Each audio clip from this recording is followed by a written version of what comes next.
Partai Demokrasi Indonesia Perjuangan telah menyiapkan susunan materi kabinet sebagai acuan jika Partai Banteng Moncong Putih itu menang di pemilu 2014. Kabinet bayangan ini terdiri dari kader-kader pilihan PDIP. Menurut politisi PDIP, Hendrawan Supratikno, PDIP akan menempatkan kader-kader terbaik di masing-masing bidang. Dalam kabinet bayangan ini, PDIP mengkombinasikan tokoh dari internal dan eksternal partai. Kabinet PDIP, kata Hendrawan, mencerminkan nilai-nilai profesionalisme, kompetensi, kekompakan, dan kebinekaan. Menurut sebagian kalangan, setelah 10 tahun ngepos menjadi oposisi, nampaknya PDI Perjuangan sudah tak sabar berada di pemerintahan. Sekjen PDI Perjuangan Cahyo Kumolo sempat menjelaskan, begitu strategisnya tahun 2014, maka PDIP selain berjuang untuk memenangkan pemilu 2014, pada saat bersamaan partai juga menyiapkan agenda pemerintahan ke depan dan sekaligus mempersiapkan arsitektur kabinet pemerintahan. Manakala PDIP dipercaya rakyat untuk memimpin bangsa dan negara RI, kata Cahyo. Berikut daftar-daftar kabinet bayangan 2014-2019 versi PDIP.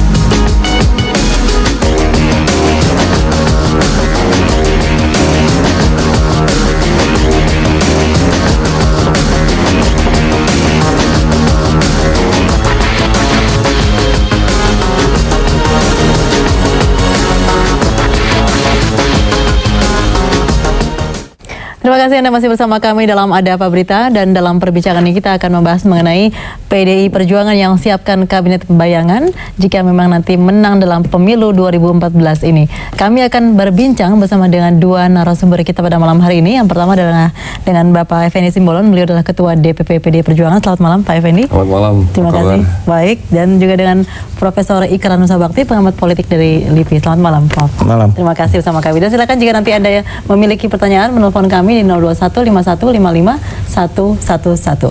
Baik, saya ke Bang Effendi dulu. Bang Effendi, ini baru pertama kali mungkin ya kita lihat ada partai yang mengajukan kabinet bayangan. Ini resmi dari internal partai PDI Perjuangan? Saya baru dengar sekarang nih. Saya kira siapa tadi? Dari Pak Hendrawan seperti itu? Iya, dia juga bukan kapasitas sebagai pengurus pusat ya. Jadi saya kira itu halusinasi orang kader saja. Bukan ya. berarti Pak Effendi nggak masuk namanya di situ ya? Nggak tahu malah saya.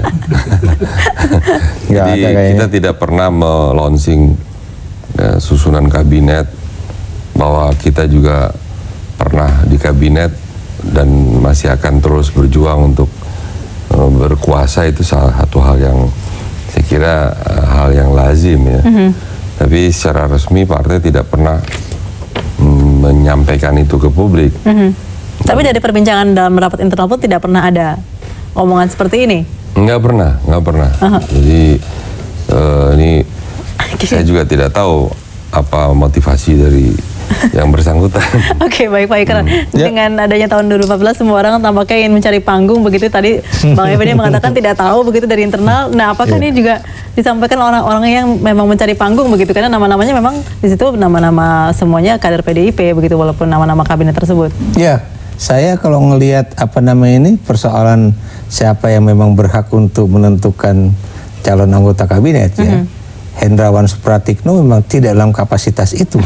Ya.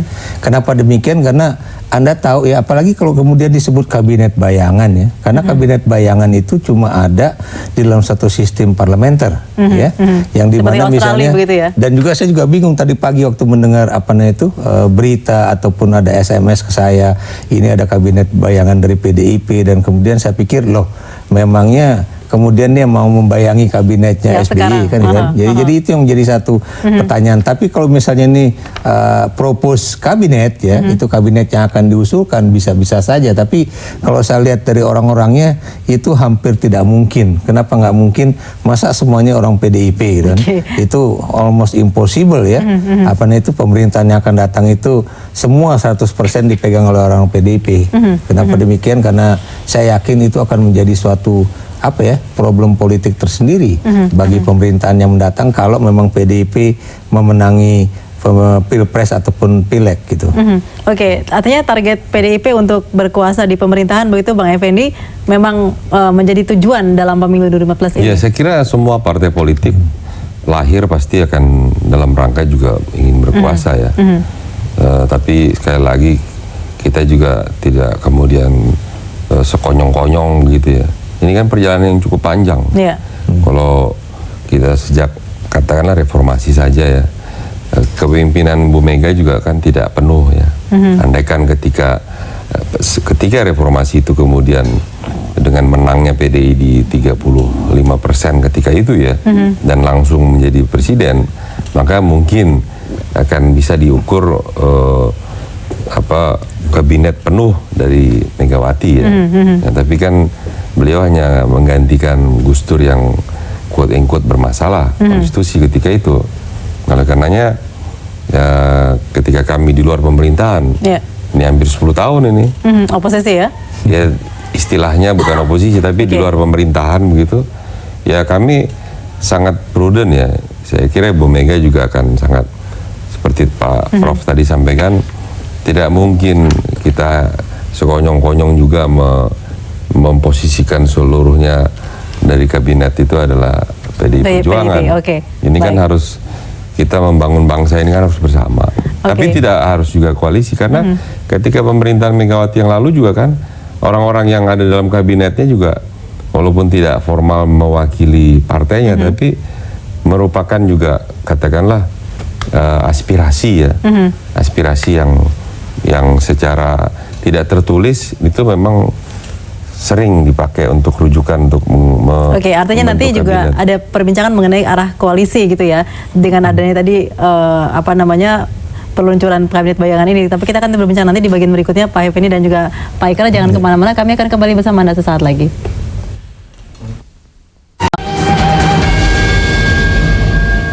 Ya, kita lanjutkan perbincangan kita pada malam hari ini. Baik, Pak Ikra, dengan tadi adanya kabinet bayangan, walaupun tadi sudah salah begitu, terminnya sudah salah.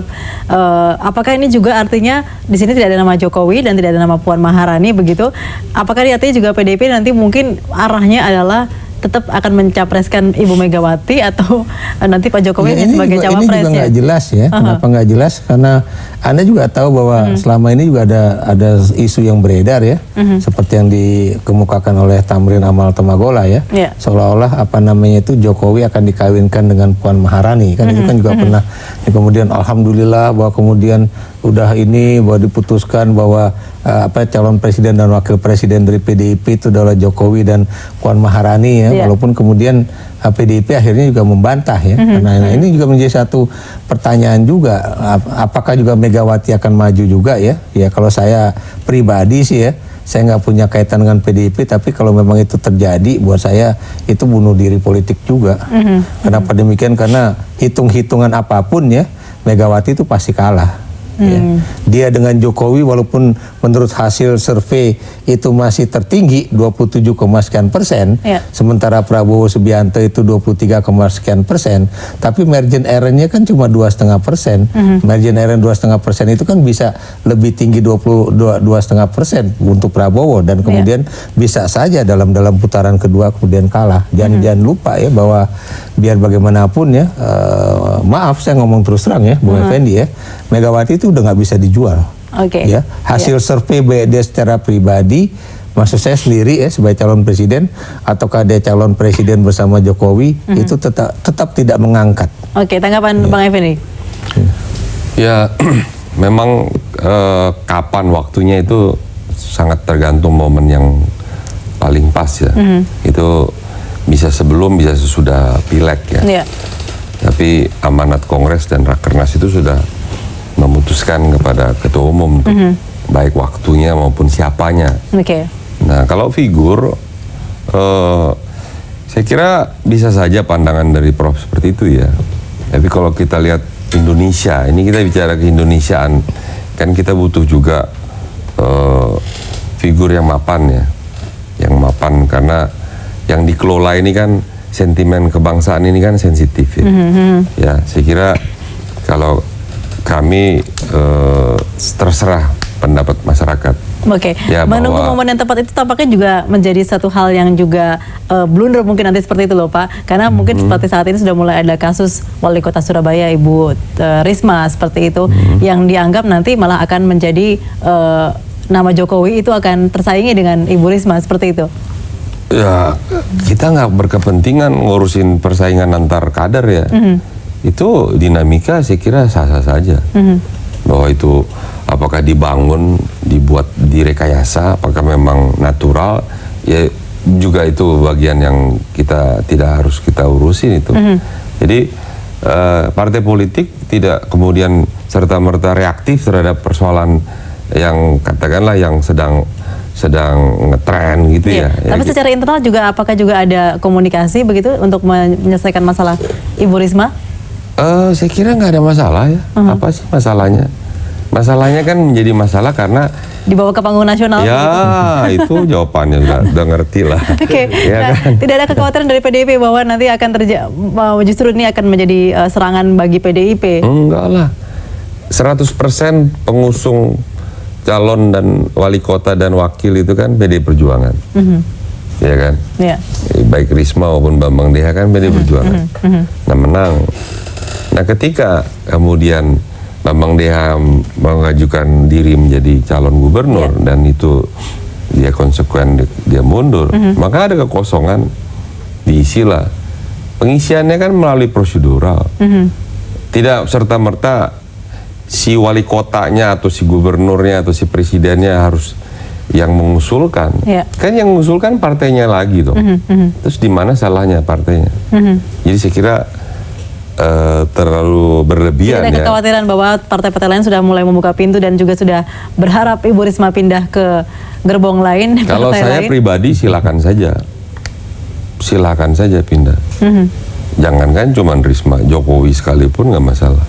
Nggak masalah karena saya bagian dari kader yang tidak silau pada persoalan pragmatis ya. Kalau betul kita seorang kader, karena kita berada di partai itu, keterikatan kita kan ideologinya, bukan keterikatan kepentingan pragmatis. Bahwa kemudian tergerus sosok kader ini kemudian menjadi ya terkena imbasnya, apakah korupsi, apakah kena masalah moral, masalah asusila, itu tidak lagi pengaruh dari partai, itu soal pribadi ya? Pribadi. Oke, baik gitu. Itu pendapat dari Bang Effendi. Sekarang pendapat dari Pak Ikrar nih terkait dengan kasus Ibu Risma yang sudah sampai di panggung nasional dan akhirnya mungkin kalau kita melihat dimanfaatkan oleh partai-partai lain. Saya melihat begini, sebetulnya Bu Risma itu karena kebetulan Bambang Deha mengundurkan diri dan harus diganti ya, dan kebetulan penggantinya ini kan atau wakil wali kota ini kan adalah orang yang dulu ingin mengimpeach dia. Satu ya, dan kemudian dia juga adalah kader PDIP. Sementara Bu Risma ini kan bukan kader PDIP, dia adalah orang yang didukung oleh PDIP. Nah kemudian tentunya dia mau ngetes dong, mau ngetes ke partai ya, ke PDIP, apakah kemudian PDIP itu lebih kemudian akan mendukung sang wakil wali kota ataukah tetap mendukung wali kota. Dan satu hal yang tidak diungkapkan oleh pers itu Megawati sebenarnya jelas, dia udah tekankan bahwa aku dukung kamu pokoknya jangan mundur kan. Dan itu berkali-kali dikatakan oleh Megawati kepada beliau ya, makanya kemudian dia ketika mundur maju itu kemudian akhirnya dia akan tetap maju kan. Nah kemudian buat saya ya, ada misalnya orang di dalam partai Golkar ya yang kemudian ya wakil ketua DPR ya, siapa? Tidak jelas kapasitasnya Pak Priyo Budi Santoso ya. Priyo Budi Santoso ya. Dan Anda juga tahu kemungkinan besar dia memiliki suatu problem besar di konstituen dia di daerah wilayah Jawa Timur ya, khususnya Surabaya, dan kelihatannya dia ingin mengail daerah keruh ya dengan situasi itu. Tapi Anda percaya atau tidak ya, itu tidak akan mendapatkan poin positif apapun bagi Priyo Budi Santoso. Yang terjadi justru orang akan melihat dia, kamu kok udah tahu orang lain lagi ada masalah, kamu mau masuk untuk kemudian mengambil keuntungan dari itu.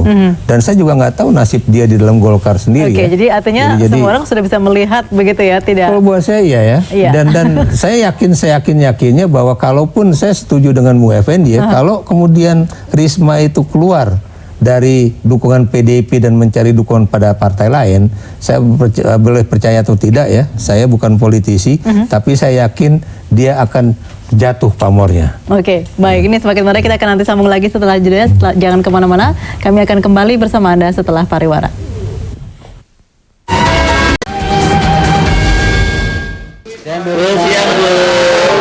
Sengketa kepemimpinan hubungan di kota Surabaya antara Tri Risma Harani dengan wakilnya Wisnu Saktibuwana semakin memanas setelah Risma dikabarkan hendak mundur dari jabatannya sebagai wali kota Surabaya.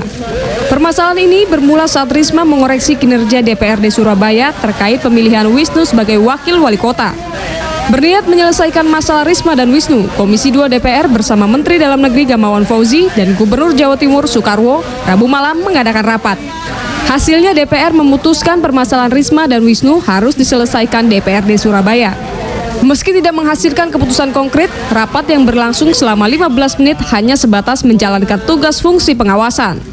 Komisi 2 DPR mengaku tidak ingin terlibat polemik politis sengketa jabatan di Surabaya sebab penetapan Wisnu Saktibuwana sebagai wakil wali kota Surabaya sah dan formal. Sebelumnya pekan lalu, Wali Kota Surabaya Tri Risma Harani bertemu Wakil Ketua DPR Priyo Budi Santoso di gedung DPR Jakarta. Kedatangan Risma ke DPR merupakan inisiatif pribadi Priyo yang juga Ketua DPP Partai Golkar.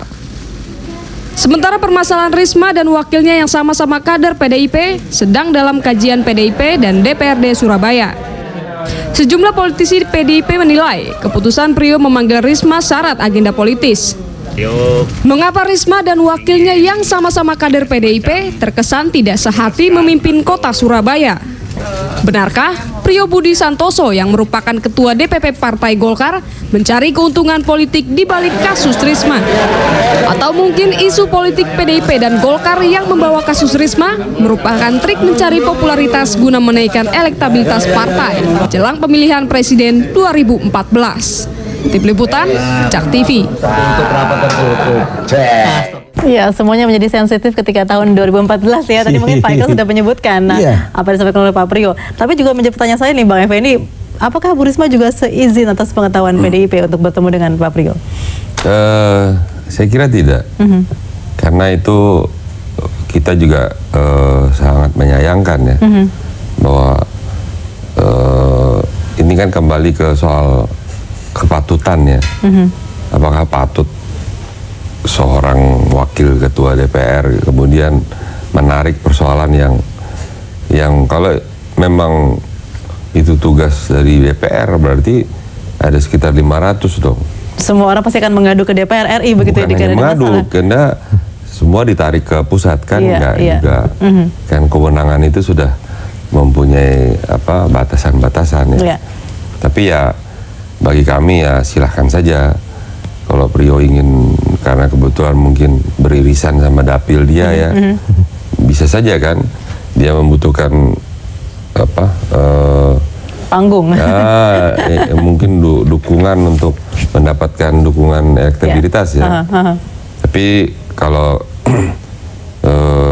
kami sangat berpikir untuk tidak terulang gitu ya.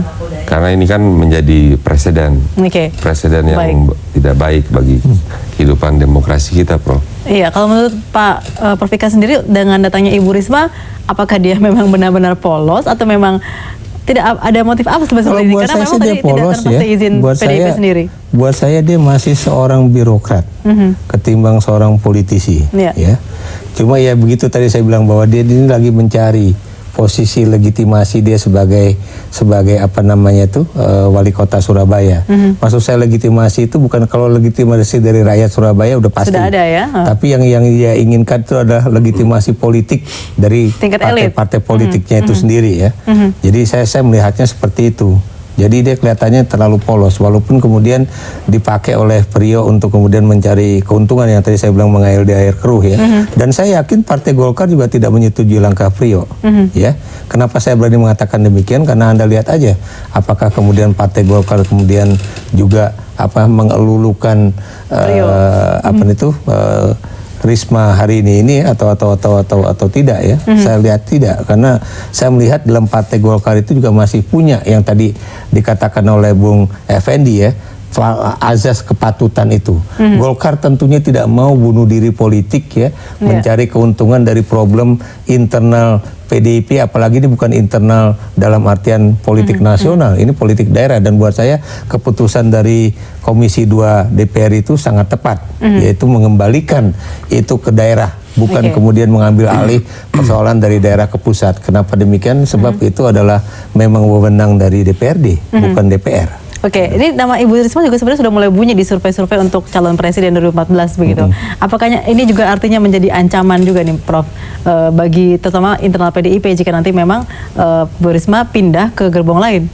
Ya, tadi saya udah katakan ya, kalau dia pindah ke gerbong lain itu langsung hancur nilai apa jadi namanya proyeksi itu. Prof itu pasti akan hancur. Oh iya. Tentu tidak. Ya, dia tidak akan mendapatkan dukungan yang cukup signifikan. Karena kenapa demikian? Karena dia akan dianggap sebagai seorang walaupun dia bukan politisi ya, yang bajing loncat juga, yang mencari keuntungan politik dari pencarian dukungan-dukungan untuk mendapatkan posisi baru ya.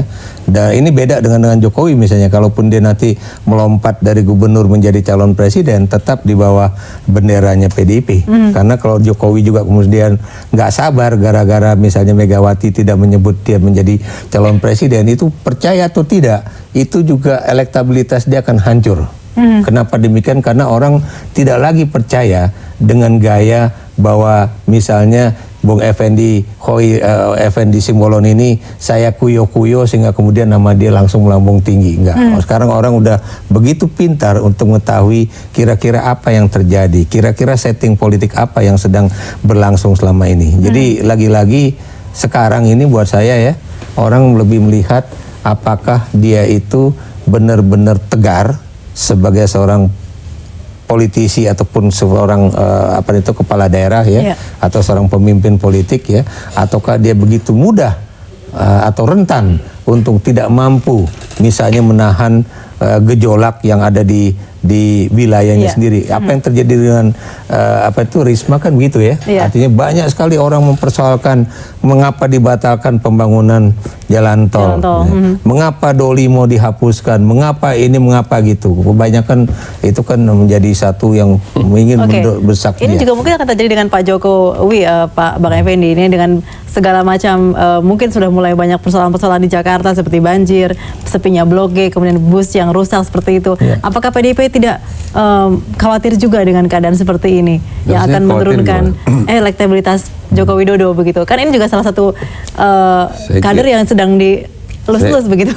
Kalau bisa ini juga harus kita kembali ke tracknya ya, bahwa PDI Perjuangan itu berjalan kan berdasarkan ideologinya, bahwa ada momentum seorang sosok yang fenomenal ya, itu juga quote and quote kita juga bisa tahu lah, peran media kan luar biasa ya, bahwa kinerjanya yang bisa jadi ukuran untuk menilai seseorang juga kan, kita harus jujur juga kan belum juga cukup lah untuk kita jadikan rujukan menjadi pemimpin nasional.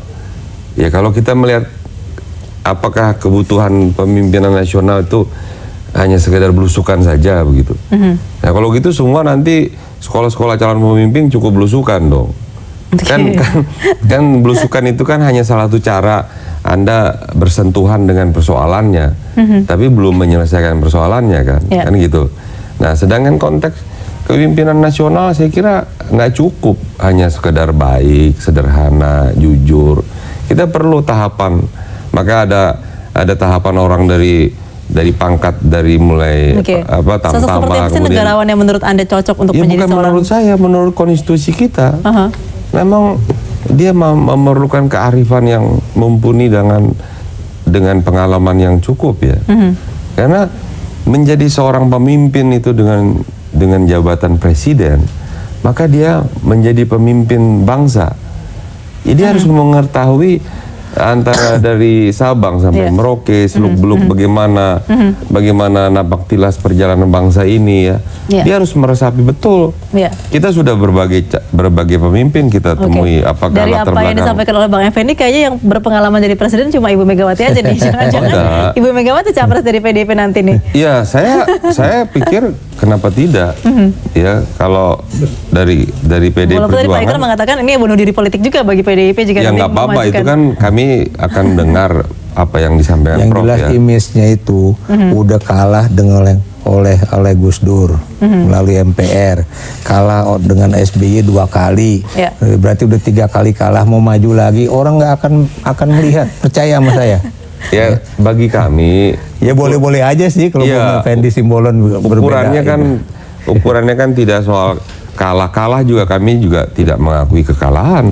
Karena potensi kecurangan luar biasa di pemilu, dan ketika pemilihan MPR itu juga unfair ya. Saya pribadi melihat unfair.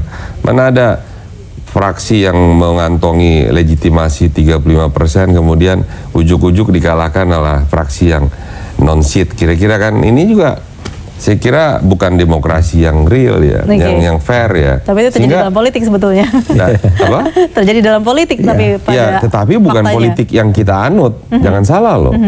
Politik kita bukan politik menghalalkan segala cara. Siapa bilang? Kemudian kalau begitu ya buat apa pemilu? Kita revolusi aja setiap saat. Potensi untuk ke sana kan PDI lebih kuat, lebih militan, lebih punya grassroots. Tapi kita tidak pernah mau. Kita selalu ada di arah di konstitusi kita. Maka ketika ada kader yang kemudian tumbuh seperti Pak Jokowi, seperti banyak kita kader-kader lain, ya kita syukuri itu. Tapi tidak serta-merta perjalanan panjang sebuah partai yang berlandaskan azas ideologi ini kemudian goyang hanya gara-gara apa permainan-permainan media yang saya kira juga kita semua sadar itu. Media sangat berperan menjadikan si A menjadi apa, si B menjadi apa. Apa urusannya Risma ditarik-tarik ke nasional coba? Apakah ada hal yang urgent Surabaya seorang sosok wali kota kemudian akan menggegerkan dunia ini? Kan enggak juga.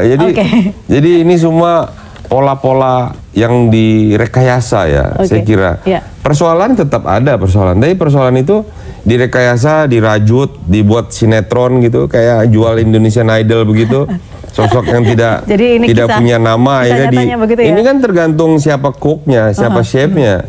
Kalau chefnya jago mau masak ini ya jadilah ini makanan yang siap saji, yang enak, bermutu. Nah kan kira-kira begitu. Ini politik juga. Tapi bagi kami tidak akan, khususnya pada PDI Perjuangan, tidak akan pernah itu.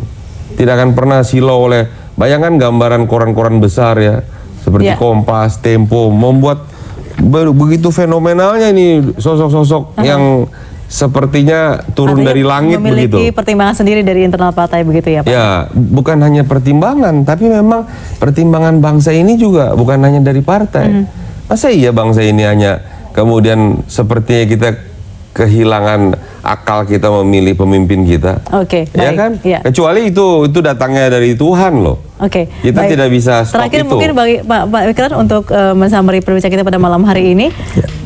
Ya, kalau buat saya sih yang jelas PDIP itu udah berhasil ya menetapkan dirinya sebagai partai yang tetap tegar dalam 10 tahun ya, tidak terpancing untuk duduk di kabinet ya.